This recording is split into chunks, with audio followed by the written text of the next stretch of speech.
नमस्कार, आप देख रहे हैं इंडिया तक और मैं हूं आपके साथ मानवी ठाकुर। शुरुआत करते हैं आज की खास खबरों के साथ। पुलिस मुख्यालय के दिशा निर्देश के बाद गंभीर मामलों की जांच के लिए कई आईपीएस जिले में जाकर कर रहे हैं समीक्षा। वहीं एडीजी पारसनाथ साहब ने कई घंटे तक मुंगेर जिले में पुलिस पदाधिकारी के साथ की समीक्षा बैठक, जहां इससे पहले भी भागलपुर और मुजफ्फरपुर जिले में आईपीएस पदाधिकारी कर चुके हैं समीक्षा।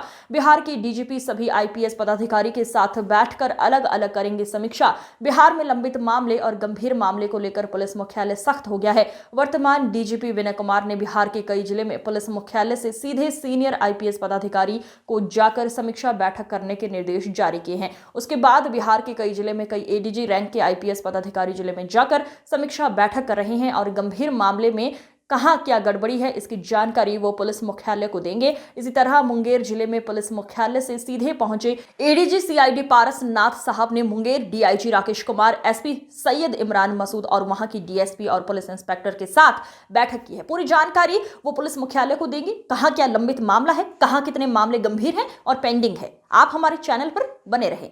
पुलिस महानिदेशक बिहार ने एक आदेश निर्गत किया हुआ है और उस आदेश के आलोक में अलग अलग जिलों के अलग अलग पदाधिकारियों को प्रभारी बनाया गया है।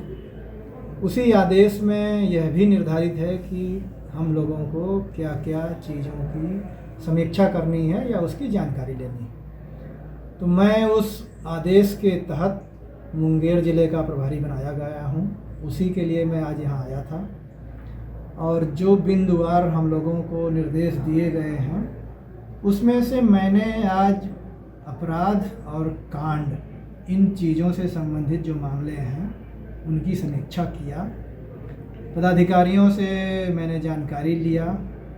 जो आंकड़े संधारित हैं पुलिस अधीक्षक के कार्यालय में, उसके बारे में मैंने कुछ प्रश्न भी पूछे और हम लोगों ने कुछ इस तरह का अब निर्देश भी दिया है कि भविष्य में कार्रवाई हमारी थोड़ी सी फिजिकल के बदले में डिजिटल के रूप में चेंज हो, जिसमें लैपटॉप का प्रयोग, मोबाइल का प्रयोग, कंप्यूटर का प्रयोग, इस पर जोर दिया गया। सर, इन्वेस्टिगेशन देखिए, ऐसा है कि जो नया कानून पिछले साल जुलाई से लागू हुआ है उसमें 7 वर्ष या उससे अधिक की सज़ा वाले जो अपराध हैं उनमें धीरे धीरे डिजिटल चीज़ों को बल दिया जा रहा है। 5 वर्षों की समय सीमा दी गई है। उस 5 वर्षों की समय सीमा में चीज़ों को ले जाना है। उसमें चाहे फॉरेंसिक का मामला हो, चाहे इन्वेस्टिगेशन का मामला हो।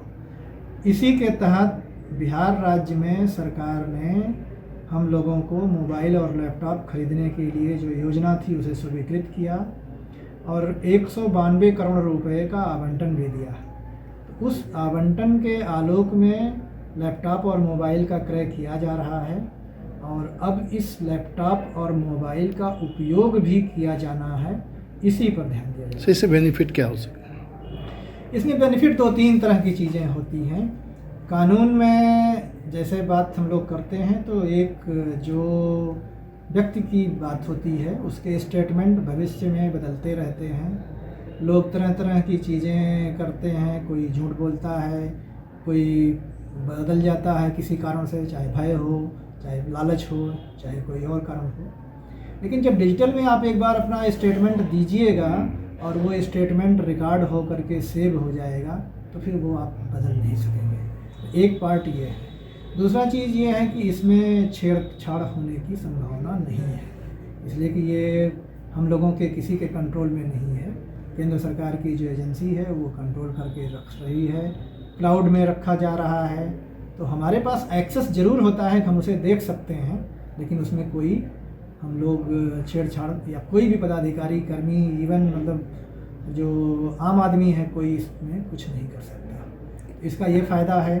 दूसरा, जो नए कानून बने हुए हैं उस नए कानून में डिजिटल साक्ष्य को प्रमाणित करने के लिए अलग से आदमी की गवाही की ज़रूरत नहीं है। सर, पुलिस की कार्य यह भविष्य की बात है, लेकिन मुझे जितनी जानकारी है उसके हिसाब से आप मान करके चल सकते हैं कि 1 साल अगर काम किया जाएगा तो कम से कम 3 गुना का अंतर आएगा, 3 टाइम्स मिनिमम। उसके बाद तो आगे देखा जाएगा कितना होगा। यानी ये कहा जा सकता है सर कि आने वाले समय में पुलिसिंग व्यवस्था जो बेहतर अगले 5 वर्षों में लागू किया जाना है और हम लोग उसको धीरे धीरे अभी से शुरू कर रहे हैं, इसलिए कि हमें निर्धारित लक्ष्य के पहले ही उस लक्ष्य को हासिल करना है। समय सीमा जो 5 वर्षों की निर्धारित है उससे पूर्व ही करना है, इसी के लिए हम लोग इस चीज़ को कर रहे हैं। सर, अंतिम प्रश्न